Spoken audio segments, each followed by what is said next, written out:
Welcome to this first video on getting into graduate school. In this video, we will talk about what graduate school is and the different types of programs there are. In the next videos, I will talk about what you need to apply to graduate school and how to go about it. Graduate school is a higher level of formal training after you complete your 4-year bachelor's degree and can take anywhere from 1 to 10 years beyond finishing your bachelor's. I know that may sound like a long time, but going to graduate school is actually a beginning of a career, and you can think of yourself as an apprentice who is being trained in a specific career path. Plus, time in graduate school goes by very quickly. Going to graduate school is much different than completing your undergraduate degree. Programs and classes are smaller, you take fewer but more intensive classes, there's a lot of reading and writing, and the expectations are quite different. And getting into graduate program is much more difficult than applying to your undergraduate institution. There are a lot of steps involved in deciding to attend and applying to various graduate programs. There are many reasons why individuals choose to go to graduate school. This can include wanting to gain further knowledge and skills, gaining a higher degree so you can compete for more advanced job titles, and that you are invested in a particular area of research and you want to find solutions to unanswered questions through research and sharing your findings. So while there are reasons why you may want to go to graduate school, there are reasons you should not go to graduate school. Graduate school costs money and takes precious time, so you want to be sure that it's the right decision for you. Graduate school is not a time for exploring and figuring out what you want to do. And it's not because you don't know what else to do and school feels comfortable.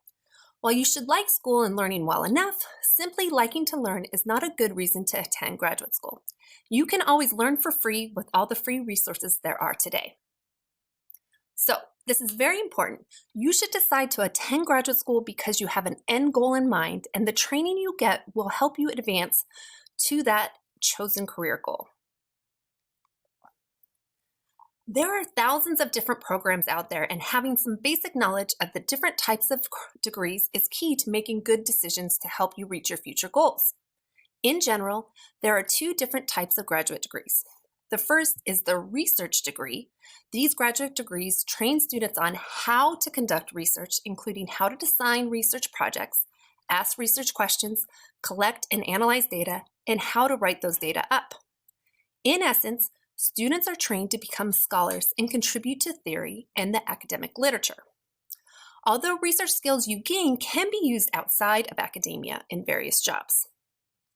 The second type of graduate programs are professional or applied degrees geared towards practitioners. While these programs engage in theory and the academic literature, the overarching goal is to give students the theory behind interventions so that they can create solutions and implement those solutions, and to practice applying skills in the workplace and professional settings. This is why they are more applied degrees. They are focused on skills for the workplace. So this distinction between a research degree and a professional or applied degree is quite important. We're going to spend the next few slides talking more about these and how to figure out what is a research versus professional or applied program. But first, there are also different levels of degrees. On the left of the slide, we have a master's degree, which comes before or on the way to a doctoral degree. Master's and doctoral degrees can fall into either the research or professional categories. For example, a master's degree can be an academic research degree. That is, a master's of science in global health, a master's in anthropology or history. Or a master's degree can be a professional degree, giving you job skills for a particular field. For example, Master's in Education or an MBA, Master's in Business Administration. Now let's move to the right of the screen and discuss the different doctoral degrees we see.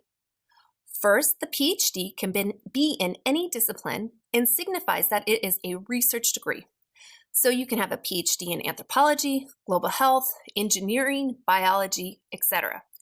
And you are trained to be an expert researcher in your chosen field. However, there are other doctoral degrees that would fall under the category of professional or applied degrees, the ones that train practitioners who will practice their specialty. These are called doctor plus whatever the field. For example, we have a JD for lawyers, MD for doctors, and so on. So the PhD equals research, and the word doctor plus a qualifier, like Doctor of Medicine, are degrees that train individuals to practice in the field. It's not uncommon to have medical doctors who have both an MD and a PhD so that they can both practice medicine and conduct research. For the rest of the video, I'm going to focus on research degrees as well as professional applied master's degrees, and I won't be talking about law or medical school. While the goals of research versus professional programs are a bit different, so are the requirements to complete the degree. If you are in a research program, either a master's or a PhD program, you will be required to design and complete a research project and write it up. For master's programs, this usually takes the form of a thesis, and for a PhD, it's called a dissertation. While the project for your master's can be on a smaller scale, your PhD dissertation will require more complexity and skill. You are required to have a committee of 3 individuals, at least one of which is your advisor or chair. Your committee helps guide and train you, in addition to the classes you take, on research, and they have to approve your research project. For professional programs, the requirements will differ depending on the program and the degree. In general, though, you have to complete some sort of project or internship or practical experience where you apply skills you've been learning. Some programs may require a final exam in place or in addition to the project. Typically, for professional programs, you would just have an advisor or a chair who signs off on your progress, but not always. It will depend on the program. The amount of time it takes to finish a graduate program depends on the specialty. There are fewer credit hours required for graduate studies than undergraduate degrees, but that doesn't mean it's easier. Master's programs tend to require a minimum of 30 credits, and some require up to 60 credits. PhD programs typically require 30 credits of coursework beyond the master's degree, plus 24 to 30 credits of independent research to complete your dissertation. Full-time coursework is 6 credit hours, and most students take between 6 and 9 credit hours per semester, or 2 to 3 classes. This is because there's typically a large amount of reading and writing associated with class. It usually takes 2 to 3 years to complete a master's degree, although there are some intensive master's degrees that can be completed in 1 year. This doesn't mean that a 1-year program is easier, it is just the same amount of work in a shorter time period. The PhD usually takes 3 to 5 years beyond the master's degree, or if coming into a doctoral program with only the bachelor's, it will take 5 to 8 years. Now that we know the difference between research and professional degrees, it's time to learn how you can tell the difference when searching for potential graduate programs. I'm going to take you through a few examples. Here we have an MA in geography. In general, if it says MA or MS, it's going to be a research degree. If it has the M plus something else like MPH, MED, MSc, then it's most likely an applied or professional degree. You can also look at the culminating or the final experience. Here we see that the thesis is required. And remember, thesis equals research. Next, we have the MPA or the Master's in Public Administration. We can see that the description clearly states, quote, the MPA is a transdisciplinary professional degree program, and that it is, quote, intended for professionals who work in or desire to work in the nonprofit sector. We can also see that the culminating experience is a capstone project. Therefore, we can conclude this is a professional applied degree. And then let's look at this last example for the MC in counseling, as it is a bit tricky. We can see that it is an MC, so this probably indicates it's an applied degree. But if you read closely, the description states that it, quote, prepares students to become professional clinical health counselors. But then if we move to the second sentence in the second paragraph, it then states, the program also instills in students the importance of research in advancing the counseling profession. So it is preparing students to do both practice and research. Next, let's look at the degree requirements. At the top and in the culminating experience, we see that it is a 60 credit hour degree and that students can choose to either complete a thesis or a written examination. So here, students have the option to choose if they want to go the applied practitioner route and go into counseling upon finishing the master's, or students can choose to complete the thesis by conducting a research project. Here, a student may choose to do the thesis if they plan to practice, as well as go on to a PhD program to get more experience honing their research skills and eventually becoming a researcher in the counseling field. Students often wonder whether or not they can do a master's or a PhD in a different program than their undergraduate degree. The answer is, it depends. There are some disciplinary programs that would require a bachelor's degree in that discipline to pursue graduate studies. For example, if I have an undergraduate degree in anthropology, I can't go apply to a master's program in engineering. That's too big of a leap. However, some transdisciplinary programs are open to a variety of majors. Or some programs just may want you to have some foundational coursework in the discipline, but not necessarily have a full bachelor's degree. I've seen a lot of students who have an undergraduate degree in one area and want to do a master's in another area, so they take precious time going back to school for a second bachelor's degree because they assume they need it. In fact, they may not, or they may just need a specific few undergraduate courses before applying. This is why researching graduate programs is so important. You should first know what you want to pursue, and then you can look up requirements for applying to that degree and work on fulfilling those. Students often wonder or think they may have to apply to a master's before they can apply to a PhD program, but this is not necessarily the case. You can apply straight for a PhD after completing your bachelor's degree, and there are many reasons why you would want to apply directly to a PhD program. But there are also reasons why you may want to apply to a master's degree first. One reason you may want to consider a master's before a PhD is if you are interested in getting more specialized research experience, but you are not sure you want to commit to completing the PhD. But this should also depend on whether or not you can afford it.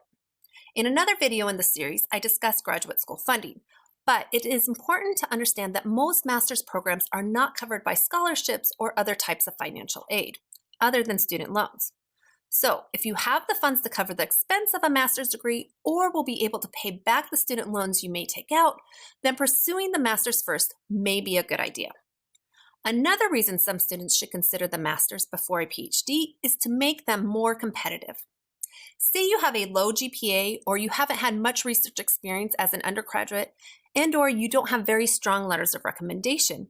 You may want to consider completing a master's program first. This way, you can work towards developing a strong background in research that will make you more competitive when applying for PhD programs. Regardless of whether you're applying for a PhD program after completing a bachelor's or a master's, you should apply because you are certain you want to conduct research and need specialized training for a research career.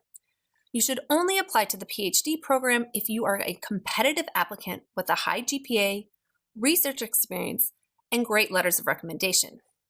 See the video on applying to graduate school in this series about what makes a great application. Being competitive is important because it not only helps you get into a great program, it will also help with competing for funding as PhD programs tend to cover tuition and provide stipends for work like teaching assistants.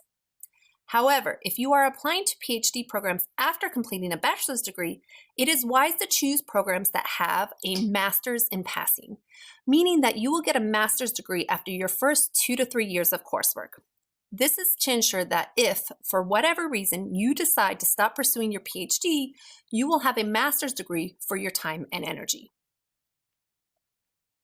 It takes work to find the right program for you and your interest. You can always use the internet to search for graduate programs, but that may return a lot of options. If you are looking for professional programs that will build your skills in a specific area, looking at your local or a specific university's graduate program's website would be a good way to go. But if you are looking for a research degree with potential plans to complete a PhD, or if you are looking to be highly competitive on the job market once you get a professional degree, then how you go about finding programs is much more intensive. In this case, talking directly to faculty at your current institution is a great first step in asking for their advice about programs that match your interests. You can also ask graduate students you may know about their experience applying to programs and advice. But another excellent way to go about finding programs is to identify scholars whose work aligns with your interests. For example, you may read a research article or a book that closely matches your research interests. You can then look up that scholar on the internet and see what university they teach at, what current projects they are working on, and consider applying to their program.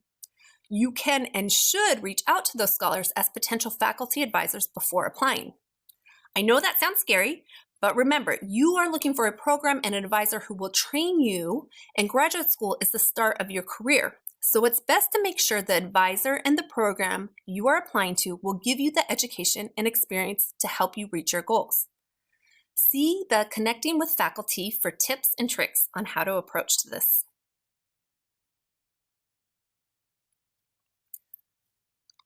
So, as we've just learned, graduate school is not just more school.